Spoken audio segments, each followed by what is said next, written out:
A lady said to me that I met once in New York. She was vice president of this company. She made big money. I don't think she finished her high school education. She was still young, with a young family. And I said to her, how did you get here? This is a tough business. You make big money. You didn't graduate from high school. What happened? And she said, well, let me tell you part of the story. She said, years ago, one day I asked my husband for $10. And he said, what for? She said, by the end of that day, I had promised myself that I would never, ever ask for money again. And she said, yes, I am vice president. Yes, I do make big money. Yes, I am young. Yes, I did not graduate from high school. But she said, I promise you, Mr. Rohn, from that day until this, I have never asked for money again. She said, I started searching for opportunity, found it, started taking some classes, learned the skills, totally changed my life. I'm sure she would say that was one of the days that turned her life around.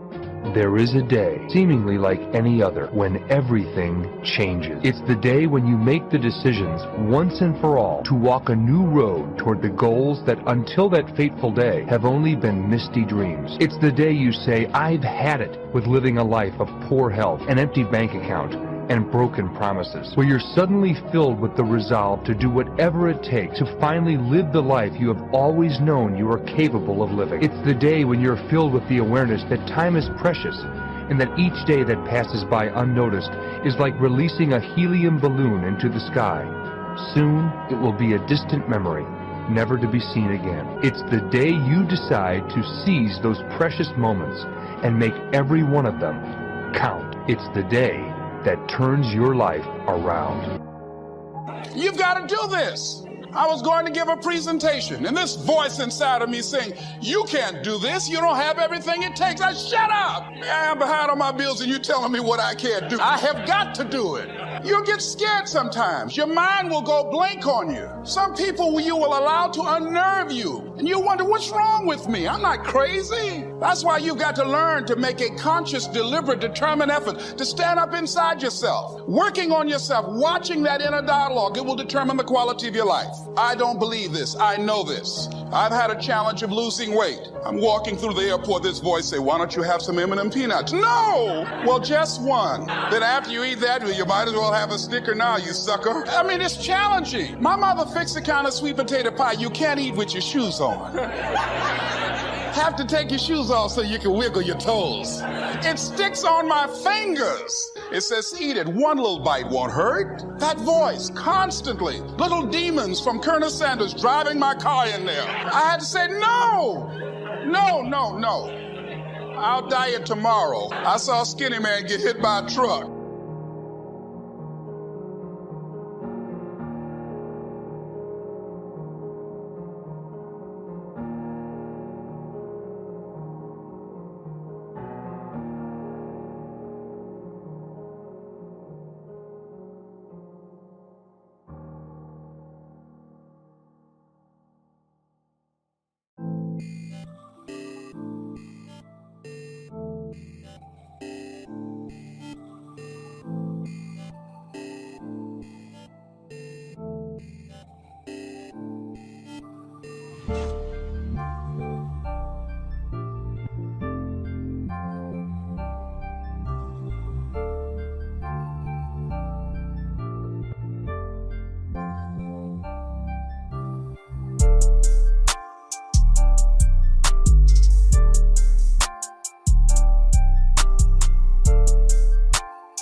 Need a little pick-me-up today?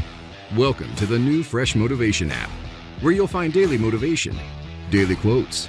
Listen to your favorite speeches in the background or with a black screen, so nothing interrupts your motivational moment, where you can create your personal profile, create playlists of your favorite speeches and quotes, add personal notes, and start setting goals.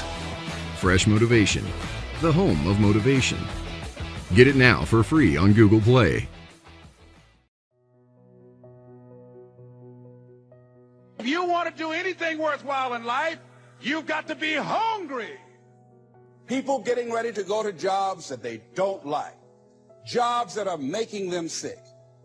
What is it that you could love doing 7 days a week that'll bring a smile to your face?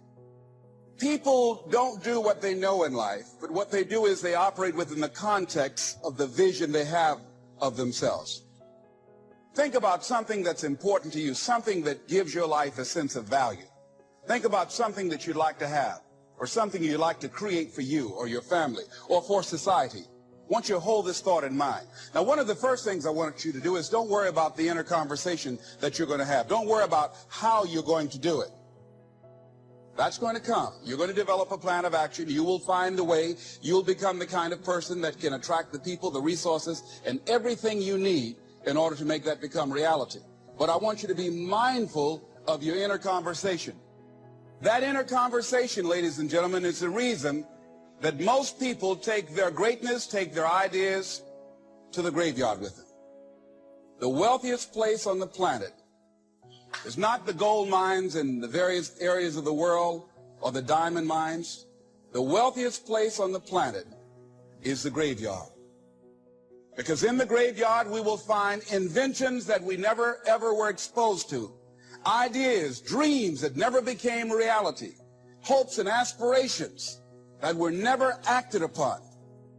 Because most people allow that inner conversation, for whatever reason, to keep them from ever pursuing their goals. So let us begin to look at what's required in order to make this our decade. Why is it that most people don't ever reach their goals or live up to their true potential? One is fear. And there are only two kinds of fears that we're born with: the fear of falling and the fear of a loud sound. All other fears we learn, like the fear of failure. The next is the fear of success. That's one of the major challenges I had to deal with. I was working on a major project, and after it began to grow and it was extremely successful, I panicked and I walked away from it and gave it to someone else because I didn't believe that I could handle it. The other thing that keeps most people from reaching their goals is that a lot of people become comfortable. They stop growing. They stop wanting anything. They become satisfied. The other thing that keeps us from reaching our goal is not feeling worthy. That's where a lot of people get stuck.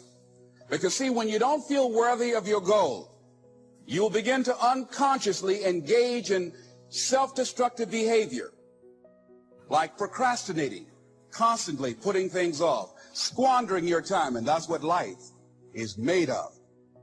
Something else that keeps us from reaching our goal, and that is many times because we spend so much time complaining and blaming everybody. You've got to start saying yes to your life.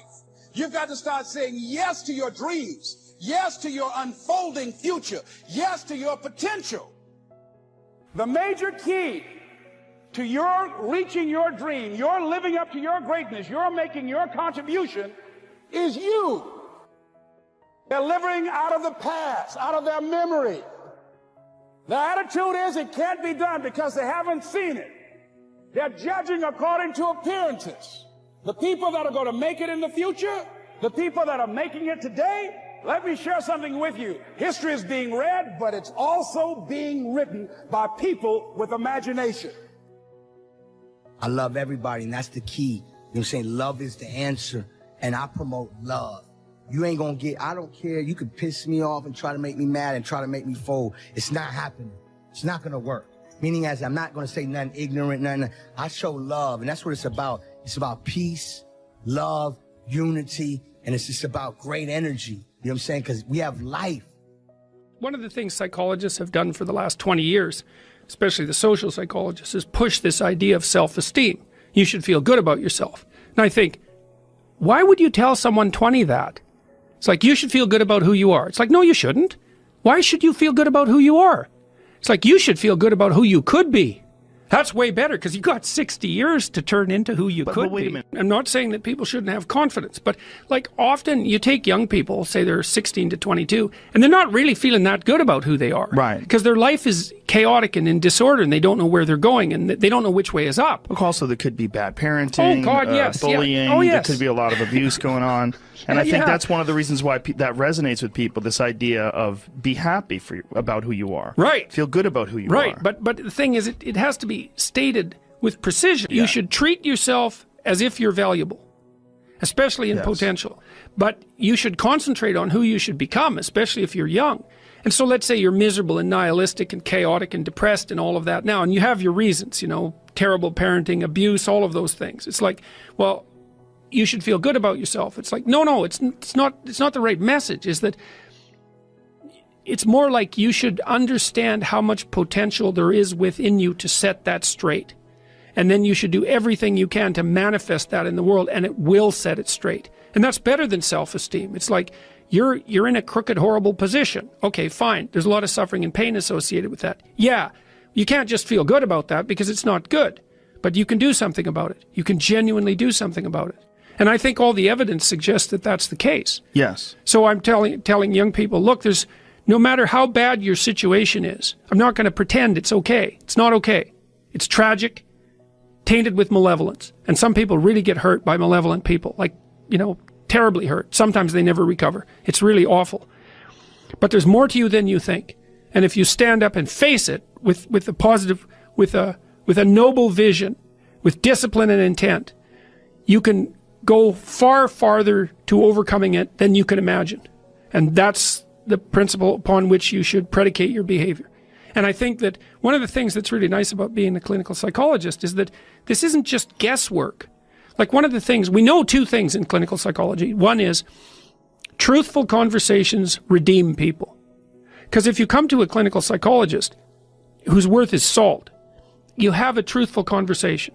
The conversation is, well, here's what's wrong with my life, and here's what caused it. Maybe it takes a year to have that conversation, and both of the participants are doing everything they can to lay it out properly.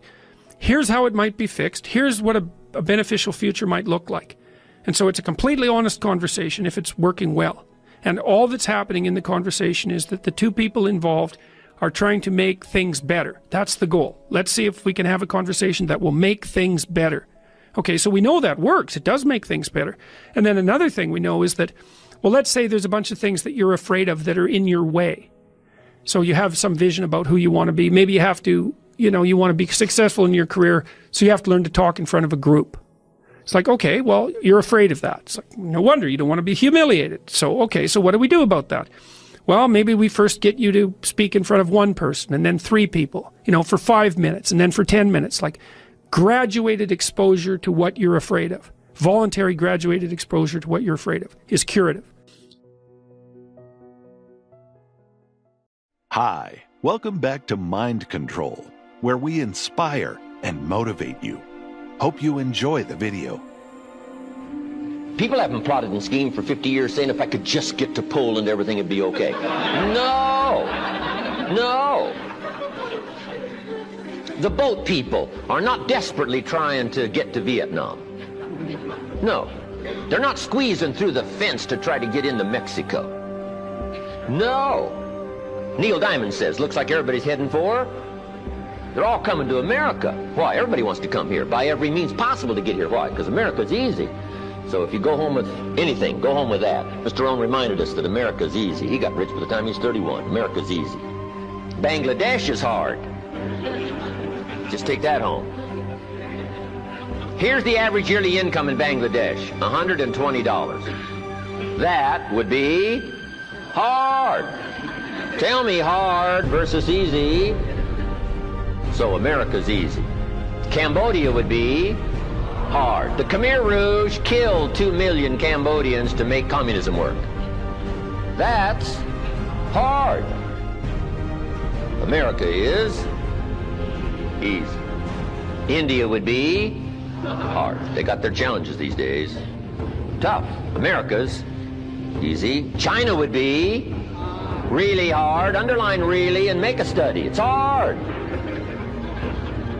America's easy. And now in about 90 days you can have that memorized. Johnny, that's all you need. I got rich by the time I was 31. I lived in America. America's easy. Now here's number 2. I found an opportunity.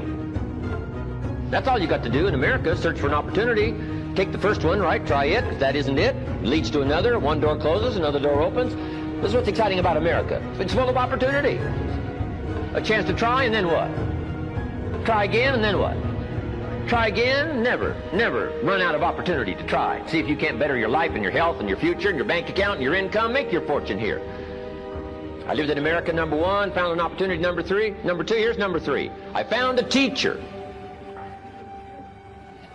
What a grand and glorious, unique thing that was for me at that time in my life. I found a teacher willing to teach me. And his teaching came in 2 parts. Here's what it was, very simple. Number 1, Mr. Rohn, you have evidently messed up between ages 19 and 25. Now, I could understand that, but he didn't leave me there. He said, now here's the answers on how to change it all, the next 6 years, so that the next 6 years won't be like the last 6. What an incredible teacher. Taught me how to have a whole brand new 6 years. First 6, what? I messed up. Second 6, what? I got it right. Second 6 years, I became a millionaire. During that second 6 years, the government was about the same. I'm telling you. Interest rates were about what? The same.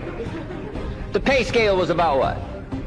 The same. Lord knows my negative relatives were the same. Circumstances were about the same. The economy was about the same. The unions and their philosophy was about the same. What was going on around me was about the same. Then how come I got rich that second 6 years? I was not the same. I changed. I said, well, Mr. Rohn, if you can do that, can anybody do it? Yes, I invite you on that journey. Anytime you want to. You can stay the same so that the next 6 years will be like the last 6. Take a look at the last 6 years. And I'm telling you, the next 6 years of your life is going to be like the last 6. Unless you want to count on this short list that we call not much list. Most everybody's counting on this not much list. What if all of your negative relatives turn positive? What would that do for your future and your fortune? What? Not much. Not much. What if prices came down a little? What will that do for your future? I'm telling you, not much. If the economy gets a little better, what will that do? Not much. If you don't make plans of your own, guess what? You'll probably always fit into someone else's plans. Guess what someone else may have planned for you? Then what's going to make the difference? You're going to have to make the difference. You're going to have to take charge. Now, Mr. Schoaf, my teacher, gave me a promise, and I want to give you that promise now. Here was the promise I got, and I bring it to you. Here's what my teacher said. If you will change, Mr. Rohn, he said, if you will change, everything will change for you. You don't have to change the government. You don't have to change prices. You don't have to change taxes. Forget all that. He said, if you will change, everything will change for you. And the first thing you start changing is what? Your philosophy. You start changing your mind. You start changing how you think. You start picking up new ideas and information. Gather new knowledge. Make better decisions about what's valuable. And I'm telling you, if you'll do that, your whole life will change. Your health will change. Your relationship with your family will change. Your ability to cope with challenges and problems will change. I'm telling you, income, promotions, all of it will change. If you will change, it'll all change. If you won't change, it isn't going to change. You can keep your fingers crossed if you want to and hope they'll straighten it out. You can wish for the wind not to blow quite as severe, but I'm telling you, wishing for the wind to change in your favor, we call naive at best. Don't do this any longer. Wish for a better wind. The key is to wish for the wisdom to set a better sail. Utilize whatever wind that blows to take you wherever you want to go. That is the philosophy I picked up at age 25, and it revolutionized my whole life. And here's what I found. I found it was easy. I got rich by the time I was 31, and it was easy. Now, here's my definition of easy. Got to jot this down. My definition of easy, meaning something I could do. I figure if it's something you can do, it's easy. Now here's a parenthesis. Parenthesis, I worked hard at it. I found something I could do which was easy, but I worked hard at it. I got up early and stayed up late, worked hard that 6 years. But what I did was easy, meaning it was something I could do. You say, well, Mr. Rohn, if it was so easy, how come everybody else around you during that 6 years, how come they didn't get rich? Here's why. It's easy not to. How else would you describe it? That's it. You say, no. For all of the rest of them, it was hard for them and it was easy for you. That's not true. You couldn't debate me on that in front of this intelligent audience. But here's the challenge. Let me give it to you in a philosophical phrase. I tend to be a little philosophical. Here it is. The things that are easy to do are also easy not to do. That's the difference between success and failure. So you've got the choice here today of one of two easies. Easy to or what? Easy not to. I can give you in one sentence how I got rich by the time I was 31. Here it is in one sentence. I did not neglect to do the easy things I could do every day for 6 years. Underline. I did not neglect. That's the key. I found something easy I could do that led to fortune, and I did not neglect to do it. Major reason for not having everything you want in America. Major reason for not having more of what you want in America. More health, more money, more power, more influence, more everything. Major reason why you don't get it. Simple answer. Neglect. Neglect. And here's the problem with neglect. It starts as an infection. And if you don't take care of it, it becomes a disease. And here's what else is the problem. One neglect leads to another. Neglect to do wise things with your money, you'll probably neglect to do wise things with your time. Neglect to do wise things with your time, you'll probably neglect to do wise things with your business. One leads to another, leads to another. Pretty soon, neglect has you by the throat, emptying your purse, emptying your heart, emptying all of your chances for equities and power and all the good things. Neglect. We'd like to thank you so much for watching till the end. Don't forget to share your thoughts in the comments section. Please also like, subscribe, and share this video with your friends and families. Please watch our other motivational videos. Thank you again. So, in life, there are moments when you stop and ask yourself, how did I get here? Like, why am I standing here? Well, this is definitely one of those moments for me, and I find myself going back to beginning, back to my roots. I was born to incredible parents, amazing parents who served as doctors in the Indian Army. I was the firstborn, and as far back as I can remember, I made my parents very proud and happy 99% of the time. Okay, slight exaggeration of personal achievements are allowed from time to time. Don't you think my brother was born a few years later and even then nothing changed for me? We were both given equal opportunities, and I want to emphasize this. I want to really emphasize this for you because I don't think a lot of people might understand that being equal might seem very normal. But where I come from, India, and a lot of developing countries around the world, more often than not, this is an exception. It's actually a privilege. My first experience of the glaring disparity between boys and girls came at a very, very young age. I grew up in a middle-class family with extremely philanthropic parents who constantly reminded me that my brother how lucky we were and how giving back to those who were less fortunate was not a choice. It was a way of life. Simple. I was 7 or 8 years old when my parents started talking me on these visits in traveling clinic to developing communities around and villages around the city that we lived in, Baltimore. Really, we were packed into this ambulance and my parents were provided free medical care to people who couldn't afford it. My job at the age of 8 was assistant pharmacist. So I would count all the medicines, put them in an envelope and give it out to patients, and I really took my job very seriously. But the more I went on these expeditions, the more I began to notice that simplest things that distinguished a boy from a girl or a man from a woman.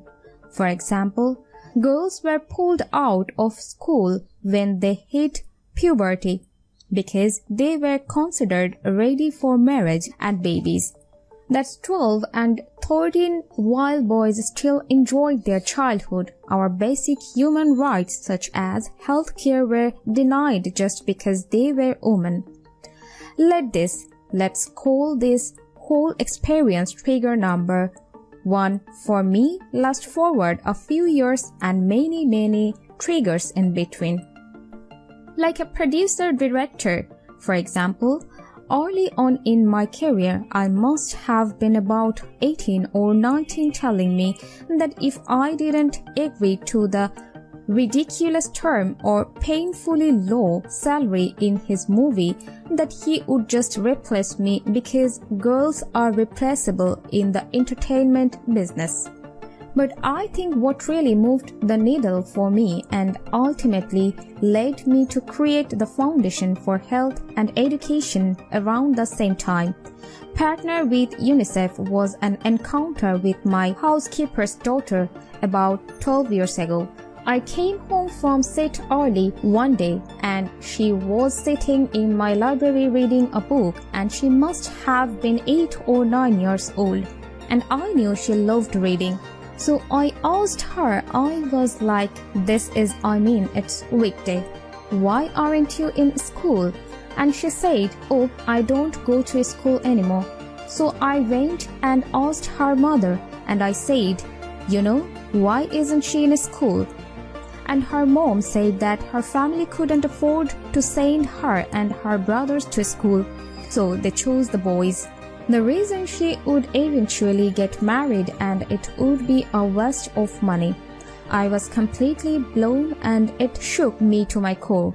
Eventually, I decided to cover the cost of her education so that he could continue to learn, because education is a basic human right. Thanks and a huge necessity, especially today. From the point on, I was determined to make a difference in as many children's lives as I could in whatever big or small way that I could contribute. There's a really beautiful quote that I read recently, and I think it's absolutely appropriate to explain what I'm trying to say today. The hand that rocks the cradle, the procreator, the mother of tomorrow. A woman shapes the destiny of civilization, such as the tragic irony of fate that a beautiful creation such as a girl child is today one of the greatest concerns facing humanity. Girls have the power of change the world. It is a fact, and yet today girls are more likely than boys never to set foot in a classroom. Despite all the efforts and progress made over the last 2 decades, I am just gonna give you a stat: more than 15 million girls of primary school age will never learn how to read or write compared to 10 million boys primary school. It's the beginning of our future. Over the last 11 years, I have witnessed firsthand the incredible work that UNICEF does for children around the world, especially victims and survivors of child marriage, displacement, war, sexual violence.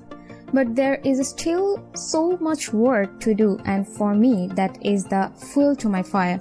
The reason I am so committed to this cause, and that is where my passion stems from, because I know that a girl's education not just empowers families but communities and economics a result of her education. We all do better. It's just as simple as that, as entertainers and influencers sitting in this room. I feel that is our social responsibility to be for the voiceless, which is why I applaud each and every woman in this room for being such a badass, for using your platform and your voice to contribute to change, and for ensuring that there is not even one lost generation as long as we are alive. Life does not always go in our favor. Sometimes it brings us happiness, and many times it brings us pain. It takes days or months or sometimes years to heal emotionally. If you think that all you need is some time to get over something hurtful, trust me that you are not the only one. If we look around, there are thousands of people who are struggling with difficulties of the past. When we get hurt emotionally, it looks like time has stopped and the world has ended. In reality, these wounds hurt, and damages make us stronger than we were before. It's just like how smooth and calm oceans or rivers can't make you a skilled sailor. Similarly, hard times make you a strong person. People always change after being hurt. All you need is to give yourself time to heal, and you will find yourself a completely different person. Being alone does not mean you're lonely. You cannot be lonely if you like the person you're alone with. Don't try to force yourself to get into a relationship in order to avoid being alone. It is much better to have nobody in your life than to have someone who is half there or doesn't want to be there. The sun is alone too, but still, it shines. Some people who are emotionally hurt try to move to the next relationship because they think that this would be the better way to forget the old problem. But actually, this isn't the case. Instead, you only deepen the wound even more. Wounds don't heal the way we want them to. Actually, they heal the way they need to. It takes time for wounds to fade into scars. It takes time for the process of healing to take place. If you have a wound on your body and you don't stop touching it, it means that you are going to make it worse, and the healing process will become slower and slower. On the other hand, your wound will be healed much faster if you give time to the healing process. We can use this example for emotional trauma as well, when we try to distract ourselves from the actual problems. Sometimes we get to the point where we don't want to face ourselves and say, I'm stepping off the temporary healing boat. Actually, running away from the problems only increases the distance to the solution. The fact is, you cannot run away from the truth. One day or another, the truth will find you. Now, it's time to bear the situation, no matter how bad it is. Let the process of healing work and trust your God. He will certainly bring pleasure and happiness to your life. When you face any problem in your life, you will definitely get ease after it, and that's the part of life. Therefore, when you are emotionally hurt, just sit and think in your mind that ease is coming soon. Believe me, even in the worst situation, your heart will be totally satisfied, and there will be a smile on your face. Sometimes it happens in our lives that the person we love the most leaves us without thinking even a single time that his or her absence will hurt us a lot. We start to think like our life will be no more. But as time passes, we slowly recover from the trauma and see a new life ahead. Let me tell you one thing. Life is like riding a motorbike. If you want to maintain balance, you have to keep going. The past is like using your rearview mirror in the car. It's good to glance back and see how far you've come, but if you stare too long, you keep crashing. When someone you love the most decides to leave you for good, you have to let them, no matter how much you don't want them to. There are many things in our lives that are not in our control.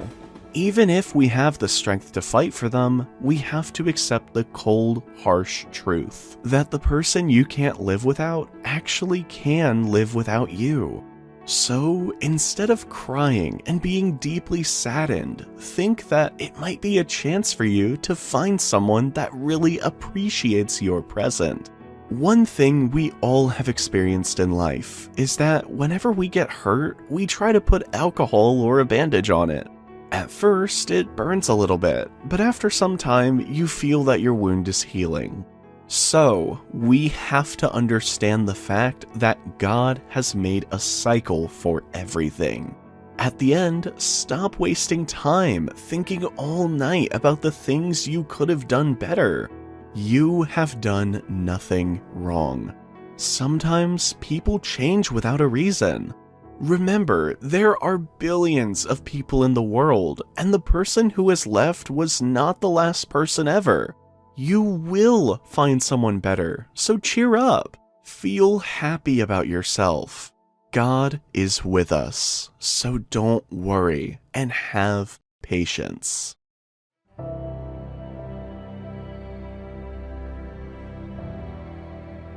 If you've reached this video, you probably do not believe it, but you are already taking a big step to improve your life.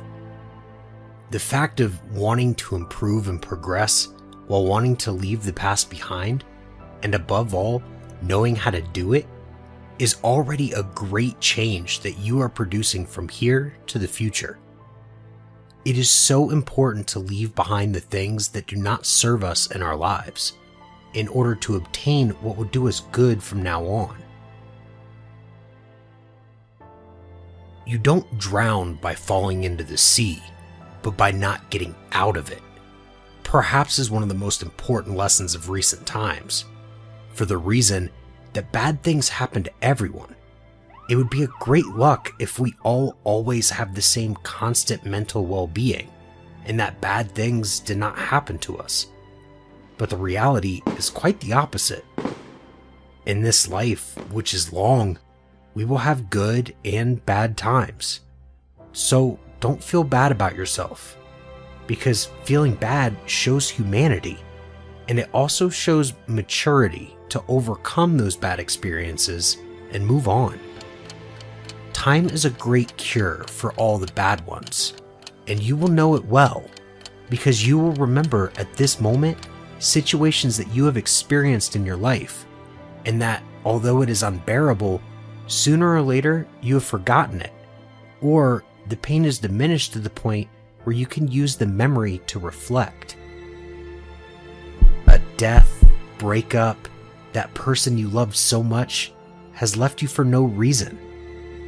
All those moments of incredible pain, of not being able to sleep at night that torment us even during the day, somehow vanish thanks to the passage of time and the love that God has for us.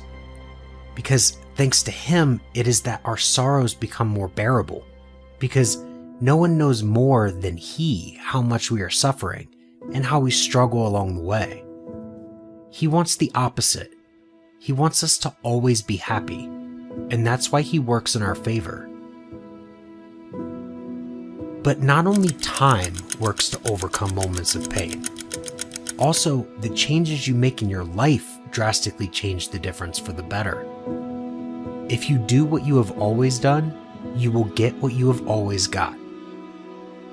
Go for a walk, dance, show the world that you are alive, and show yourself in the way you know best. Do what you like the most, and always put a smile on any situation, because the durability of the sufferings will depend on how you react to them, and then reflect. Have I caused this that has happened to me? Am I to blame? Generally, being blinded by a situation, we think that everything is our fault, and that we should martyr ourselves and show the others that we are sorry. But no. Sometimes there are situations that just happen, and the fault may not be to someone in particular. Instead, there are things that should happen inevitably. That is why you should not feel bad about everything. I do not promise you that everything will be fine from now on, nor do I promise you that nothing bad will ever happen to you again, since that would be living in an idyllic world and that would be something that does not make complete sense at all. There will be moments of weakness in which you will do nothing but cry and pray to God that this whole moment passes. But what you must do is dry your tears and fight with all your might so that everything is resolved and stability returns in your life.